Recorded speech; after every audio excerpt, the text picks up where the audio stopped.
The world has lied to you. It has told you to chase after whatever your flesh desires, to indulge in every pleasure, to satisfy every craving. It has whispered in your ear that your feelings are the highest truth, that your comfort is more important than your calling, that your emotions should lead you instead of you leading them. And because of this, many are trapped in cycles of emptiness, cycles of brokenness, cycles of never-ending hunger. They seek to fill themselves, but the more they feed the flesh, the emptier they become. The world teaches you to live for the moment, to indulge in whatever brings you pleasure, to satisfy every craving without thought for tomorrow. It tells you that happiness is found in the thrill of the now, that if it feels good it must be right. But what the world does not tell you is the cost of chasing pleasure without purpose. It does not tell you that every fleeting high is followed by a deeper emptiness, that every indulgence demands a price, that the more you chase satisfaction the further it runs from you. What feels good in the moment often leaves you hollow when the moment fades. Temporary pleasure is a deceptive master. It lures you in with promises of fulfillment, whispering that this time will be different, that this time it will satisfy you, but it never does. The thrill wears off. The excitement fades, and you are left craving more. Like a fire that consumes everything in its path, pleasure without purpose devours your peace, your strength, and your sense of direction. You find yourself trapped in cycles of seeking, indulging and regretting, never truly fulfilled, always needing more. What once excited you now barely satisfies, and so you go deeper, searching for something stronger, something greater, but it is never enough. The danger of chasing pleasure is not just in the emptiness it brings, but in what it costs you. Every time you prioritize momentary enjoyment over lasting fulfillment, you trade something valuable for something temporary. You trade discipline for indulgence, wisdom for impulse, and purpose for gratification. You exchange your future for the present, your strength for comfort, your true self for a fleeting feeling. And the worst part is, the more you feed the hunger for pleasure, the stronger it grows. What once seemed like a choice becomes a necessity, and soon you are no longer in control. Pleasure controls you. But pleasure was never meant to be the master. It was never meant to lead. It was meant to follow purpose, not replace it. True fulfillment does not come from chasing what feels good, but from pursuing what is right. It comes from aligning your actions with a greater calling, from choosing discipline over indulgence, from finding joy in what lasts rather than what fades. The strongest people are not those who seek pleasure above all else, but those who understand that pleasure without purpose is a trap. They do not let cravings dictate their lives. They are not slaves to their desires.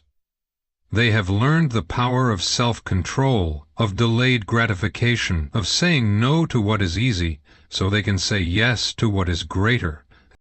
To live for pleasure alone is to live in deception. It is to believe that what is temporary can satisfy what is eternal. It is to trade true joy for counterfeit happiness, deep fulfillment for shallow excitement. But there is a better way. There is a way to break free from the cycle of seeking and never finding, and it begins when you stop chasing what fades and start pursuing what lasts. When you stop exalting pleasure and start exalting purpose. When you realize that the greatest satisfaction is not found in indulging every desire, but in mastering them.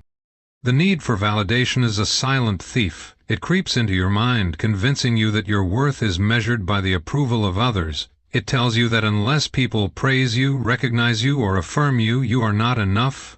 And so you find yourself constantly seeking attention, constantly needing reassurance, constantly molding yourself to fit the expectations of those around you.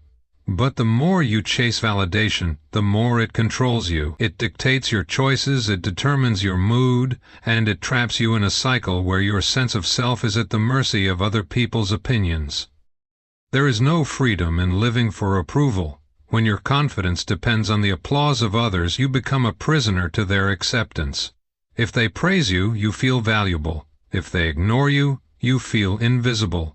If they criticize you, you feel like a failure. Your self-worth rises and falls based on the opinions of people who may not even truly see you, who may not even care about your best interests. And the worst part is no amount of validation is ever enough. You could receive endless compliments, constant admiration, and still deep inside there would be an emptiness, a lingering doubt that asks, am I truly enough? Or, do I need more approval to prove it? The hunger for validation will cause you to lose yourself. You will begin to change who you are just to fit the expectations of others. You will adjust your personality, your dreams, even your values to gain acceptance. You will say yes when you want to say no. You will tolerate disrespect because you fear rejection. You will exhaust yourself trying to please people who will never be satisfied, and in the end you will wake up one day and realize you have spent so much time being who others wanted you to be that you no longer know who you truly are. People's approval is fleeting. One day they celebrate you, the next day they forget you. One moment they praise you, the next they criticize you. If you live for their validation, you will always be chasing something that cannot last. No matter how much attention you receive, there will always be someone who disapproves. No matter how much praise you gain, there will always be someone who finds fault. The world is inconsistent, and if your confidence is built on its approval, your identity will always be unstable. Real strength comes when you stop seeking validation and start standing firm in who you are. When you no longer need applause to feel worthy. When you no longer depend on compliments to feel confident. When you understand that your value is not determined by people's opinions, but by something deeper, something unshakable. True confidence is not found in how many people approve of you. It is found in knowing that even if no one praises you, you are still enough. The moment you stop chasing validation is the moment you find freedom. Freedom to be yourself, to speak your truth, to live with conviction rather than compromise. Freedom to walk away from people who do not respect you, to say no without fear, to stand alone if necessary. The world does not need another person who conforms just to fit in. It needs people who are secure, who are unshaken, who refuse to live for the opinions of others. When you stop seeking validation, you will not only find yourself, you will find a power within you that cannot be broken. Emotions are powerful. They can lift you to the heights of joy or plunge you into the depths of despair. They can inspire great acts of love or drive you to reckless destruction. When emotions are controlled, they serve as a guide, helping you connect deeply with life. But when emotions control you, they become a ruthless master, pulling you in every direction, making you unstable, reactive, and unable to stand firm in anything. When you are led by your emotions, you become a slave to their ever-changing nature, one moment confident, the next full of doubt, one moment at peace, the next consumed by anger. The danger of being ruled by emotions is that feelings are unreliable. They change with circumstances, they shift with the wind, they are influenced by things beyond your control. One bad conversation, one small disappointment, one unexpected setback, and suddenly your entire mood shifts. What seemed like a good decision yesterday now feels wrong. What once excited you now leaves you cold. When you allow emotions to dictate your actions, you become inconsistent, making choices that feel right in the moment but lead to regret in the future. People who live by emotions struggle with stability. They find themselves in constant cycles of starting and stopping, loving and hating, committing and quitting. They make promises they cannot keep because their emotions shift too quickly. They form relationships based on temporary excitement rather than lasting values. They chase dreams one day and abandon them the next. Instead of standing on a foundation of truth and wisdom, they are carried by the waves of feeling, never fully grounded, never fully secure. When emotions rule your life, they deceive you. Anger tells you to say things you'll later regret. Fear convinces you to run from challenges that would have made you stronger. Impulse leads you into situations you should have avoided. Jealousy makes you suspicious of those who have done nothing wrong. Sadness convinces you that things will never get better.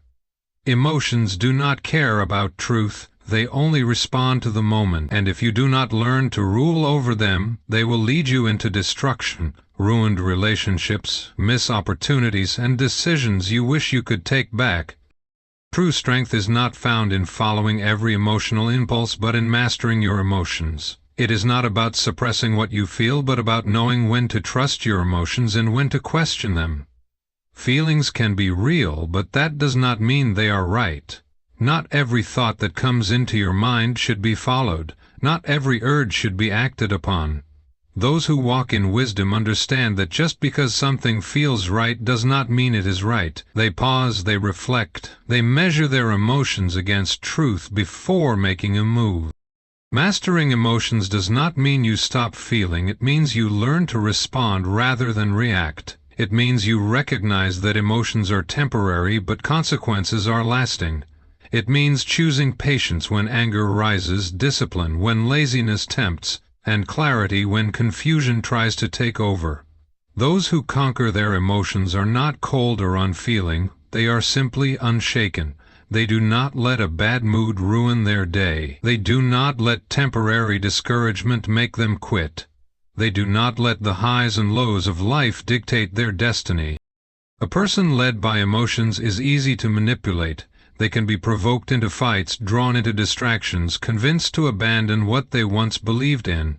But a person who has mastered their emotions is dangerous to anything that seeks to control them. They do not fall for lies. They do not make impulsive decisions. They do not waste energy on things that do not matter. They know how to stand firm, how to endure storms, how to walk through fire without being burned.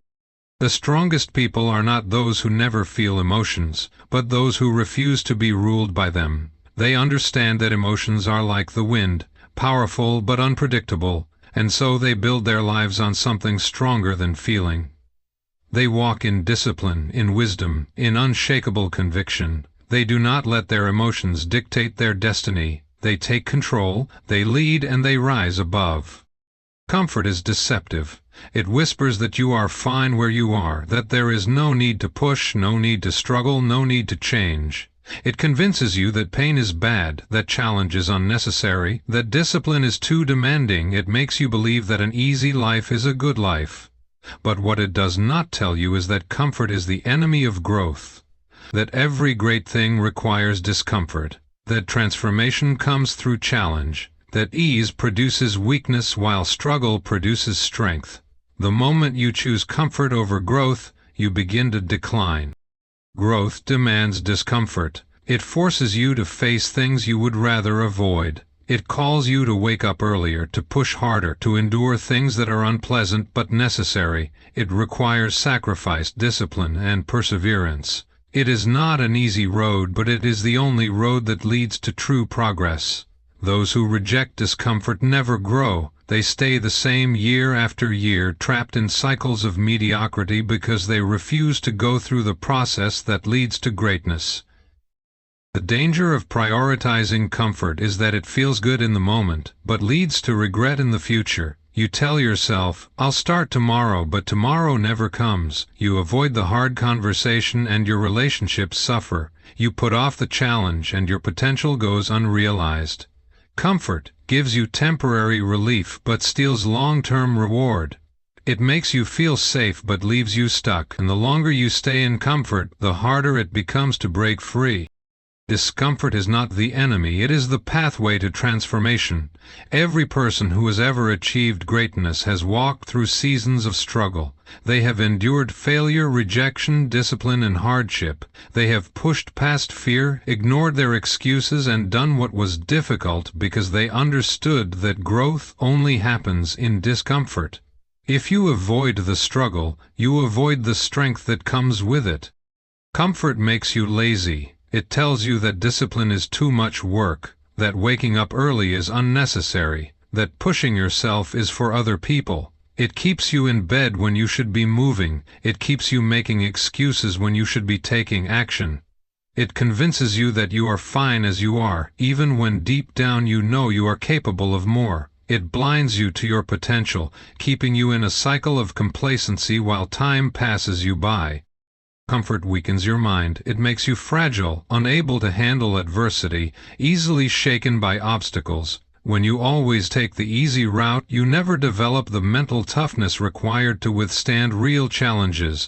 You become dependent on convenience, needing everything to be easy in order to function. But life does not cater to weakness. Life rewards those who can endure difficulty, who can stand firm in hardship, who can push through resistance without breaking. Growth requires challenge. It demands that you put yourself in uncomfortable situations, that you do things you do not feel like doing, that you embrace pain as part of the process.